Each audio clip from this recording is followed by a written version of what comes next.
Here we include all the basic essential lines of code for our project.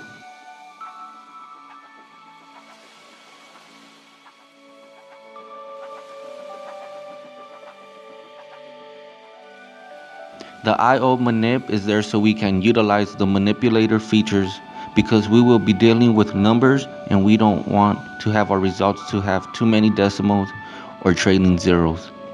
We will also be using vectors, so we included that directive as well. C math lets us utilize and access the exponential features.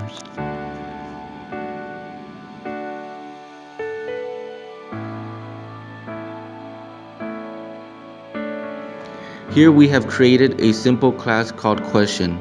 It contains a few functions. Underneath we have created a derived class which inherits all the public information from our base class, question.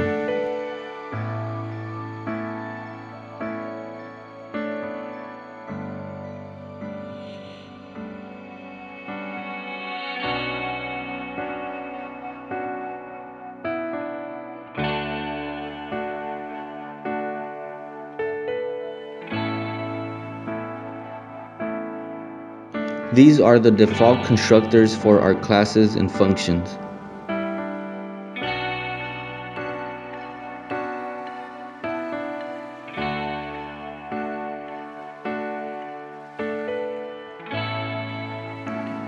These are the simple functions which are voids because they do not return values, but printing questions, answers, and messages.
We first declare our variables, giving the variables involving numbers an initial value.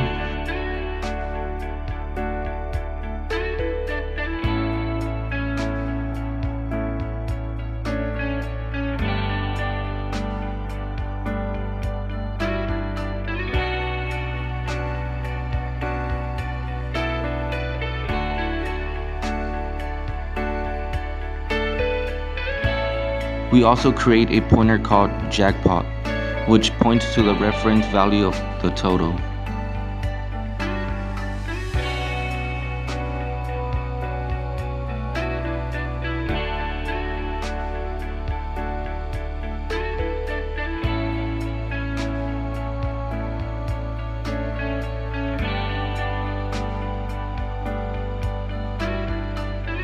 We have created a simple vector with an int value and 31. Even though we wanted 30 days, this is because the first element will be 0. Then we have created some simple objects so we can access our functions.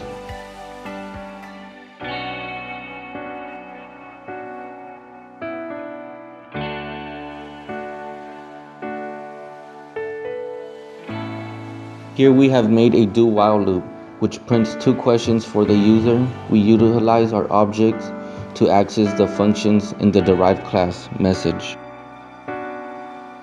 Here is the else if part of the loop. Within it, we have also nested a for loop. For the user's answer is tested to see if it is 2. If so, the user has chosen the correct answer, and thus we will initiate the for loop. The math behind this program lies within our for loop. Because the vector contains an extra 0 value, which we do not want to have as part of our loop. We have used simple math to adjust the elements within our vector. We have created a variable and called it I. We set its initial value in order to avoid any unwanted output from the extra element within our vector.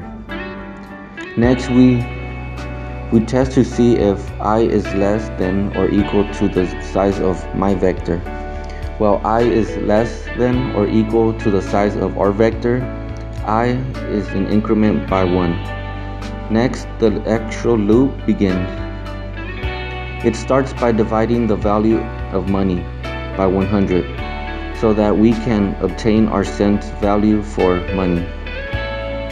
Next, we use fix and set precision 2 with the help of our IO manip. This removes all but 2 decimal values, which is what we want. Since we are dealing with money, we subtract 1 from I to fix our output. Because of the extra element within my vector, this fixes all output errors with simple arithmetic rather than push back or pop back features. Next, we set total equal to money so that our pointer jackpot can print the value of money. Finally, we reach the math portion of the for loop. We utilize the doubling pennies formula to solve our problem.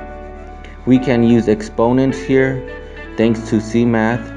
After the loop math has finished, a message for the grand total appears using jackpot pointer to display the value.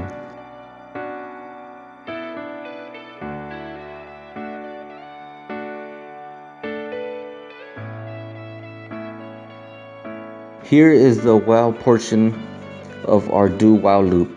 It asks the user if he or she would like to try again, and if so, to enter yes or no. It then tests to see whether the input is yes or no. If yes, the program restarts. If no, the program terminates. We use the OR feature to make sure our program can read all input values of the word yes.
Don't look outside.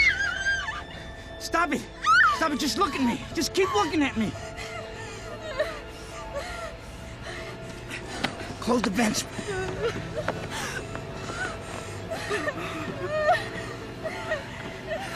I'm gonna give you a math riddle, okay?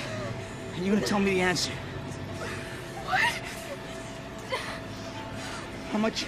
How much would you have if I said I would pay you a penny on the first day, and then 2 pennies on the second, and then 4 pennies on the third day, and I just kept doubling it? I did this for a month. How much money would you have at the end of the month? $10. Oh, hi. Just keep looking at me. Just keep looking at me. $20. No, keep going. Keep going.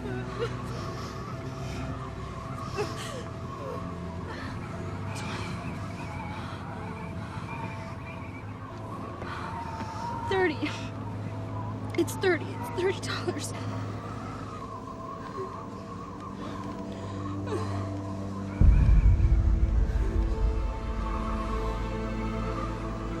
tell you the answer?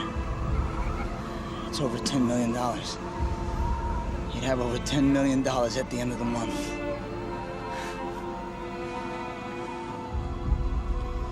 You want to hear another one?